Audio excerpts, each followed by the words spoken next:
So Flash just got in an accident. From what I could tell, it looks like he spun out in turn 1. Back end came around, and then a BMW M3 hit him right square in the back, pushed the whole back end of the car in. I mean, it's hard to tell. The back wheels weren't rolling. We're hoping that the axles aren't bent and that we can pull it out. Cosmetically, it won't look very good. What's the King of Lemons? But we're hoping that that the car will be drivable. You know, the main thing is that everybody's safe, and there was no fire, and nobody's injured that we know of. We got to go check with the other driver because that's the right thing to do as well.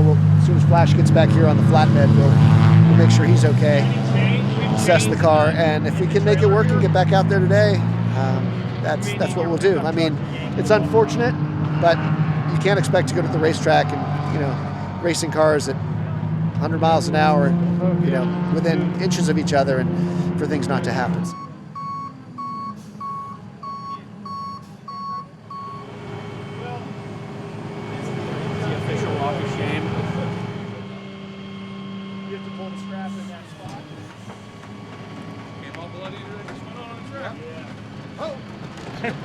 How you fix it's up to you. I just want to make sure there's enough clearance on that tire. Okay. Yeah. We'll want to double check after you're done with the repair, just to re-verify fuel cell mounts and all that, and see where you're at. Okay. So that's our goal. Get the bumper cut, new bumper put on. Yep. Yeah. And my biggest concern is the clearance on that tire. Okay. So we just spoke to the guys that unfortunately hit Flash. They busted their control arm on the front left. They have to bang out the front of the car, so it's a little more than superficial. They've probably got about the same amount of damage we do, maybe even a little bit more, if I had to guess. Ours is more superficial, we think.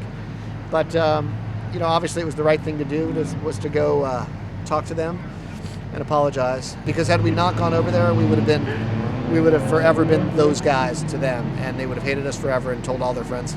Yeah, we're gonna keep working on fixing the car and take it from there. And taking some Advil. I don't think, there's nothing bent on that. Yeah, but you see that angle on the track.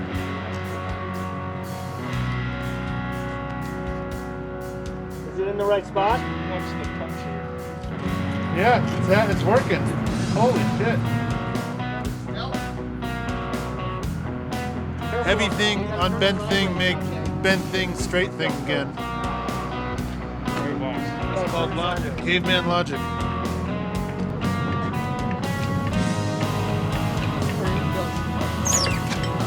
That's right.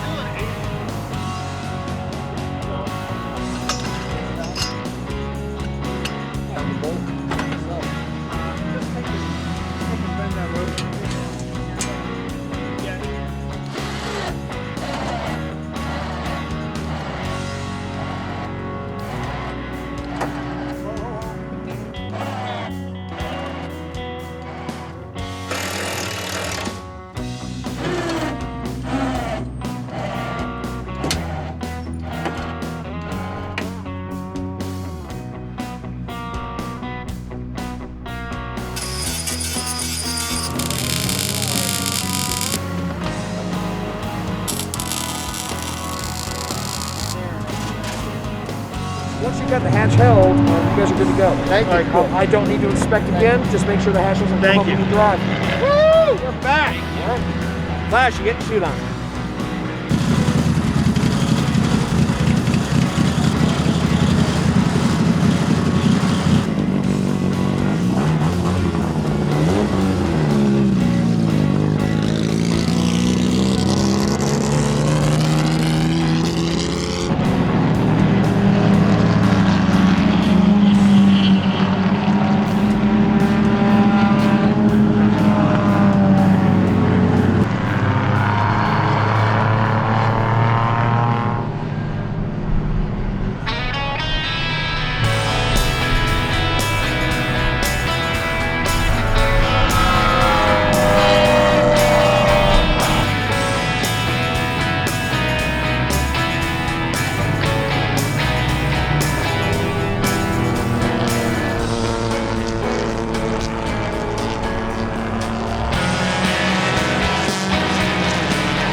was fun.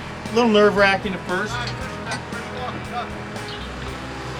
But glad I went out. The car was handling great. The fuel starvation problem was a problem because the last 25 minutes or so, like turn 17, 18 coming up to the main straight, you'd brake so hard, all the fuel goes forward into the tank. Then you try and go up the hill, there's nothing in the pickups. And then once you get up the hill, it's when the fuel that was in the line runs out and there's the air gap. And then you pop a couple times and then you start going. And then the same thing happens into turn 1 because you're going down that straightaway so fast. Sometimes you're in 5th gear and then you're braking super hard into turn 1. You do your early turn in, the only early turn in. And then you come out of it and there's nothing, there's no gas. Is that why I hear the sound when you come out? Yeah, so it's like popping and going crazy. But it was fun, man. It was a good time. Thank God we went after all that hard work we put into it over the last 6 months. And the last 6 hours. And the last 6 hours. So it was good. Thanks. Hope you enjoyed so far. Day 1 over. We finished day 1, on to day 2.